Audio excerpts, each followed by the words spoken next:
বিরামপুরে ইসলামী আন্দোলন বাংলাদেশের গণসমাবেশ অনুষ্ঠিত।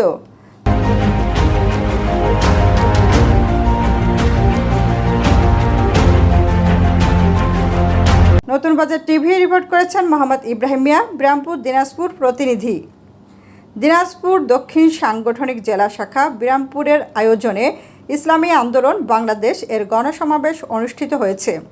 বৃহস্পতিবার বিকেল ৩ ঘটিকায় বিরামপুর উপজেলার পল্লবী মোড় ধানহাটি এলাকায় দিনাজপুর গোবিন্দগঞ্জ মহাসড়কের পূর্ব পার্শ্বে শত শত মানুষের উপস্থিতিতে গণসমাবেশ অনুষ্ঠিত হয়।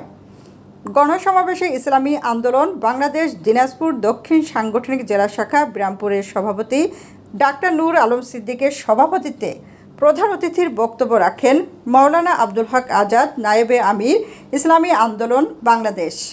এছাড়া বক্তব্য রাখেন ইঞ্জিনিয়ার মোহাম্মদ আশরাফুল আলম, যুগ্ম মহাসচিব, ইসলামী আন্দোলন বাংলাদেশ, মোহাম্মদ আমিরুজ্জামান, পিয়াল, ইসলামী আন্দোলন বাংলাদেশ, রংপুর মহানগর শাখার সেক্রেটারি সহ কেন্দ্রীয় সেক্রেটারি জেনারেল ইসলামী ছাত্র আন্দোলনের বাংলাদেশের মোহাম্মদ মুনতাসির আহমেদ প্রমুখ।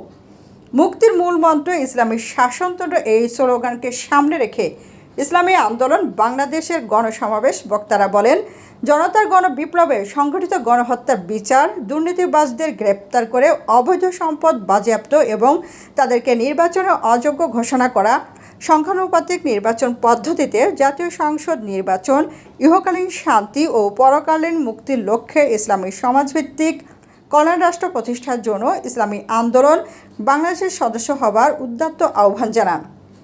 গণসমাবেশের পূর্ব পাশে দিনাজপুর দক্ষিণ সাংগঠনিক জেলা শাখা বিরামপুর ইসলামী আন্দোলন বাংলাদেশ, ইসলামী যুব আন্দোলন বাংলাদেশ, ইসলামী ছাত্র আন্দোলন বাংলাদেশের সদস্য সংগ্রহের লক্ষ্যে সদস্য সংগ্রহ ক্যাম্প বসানো হয়। অধিকার রাষ্ট্রপতির নেই। আমরা দাবি করতে চাই যে রাষ্ট্রপতির ক্ষমতা প্রধানমন্ত্রীর ক্ষমতার মধ্যে একটা ভারসাম্য আনতে হবে। এটা আমাদের প্রস্তাব। যদি খুনিকে ক্ষমা করতে হয়, ইসলাম এই দায়িত্ব দিয়েছে।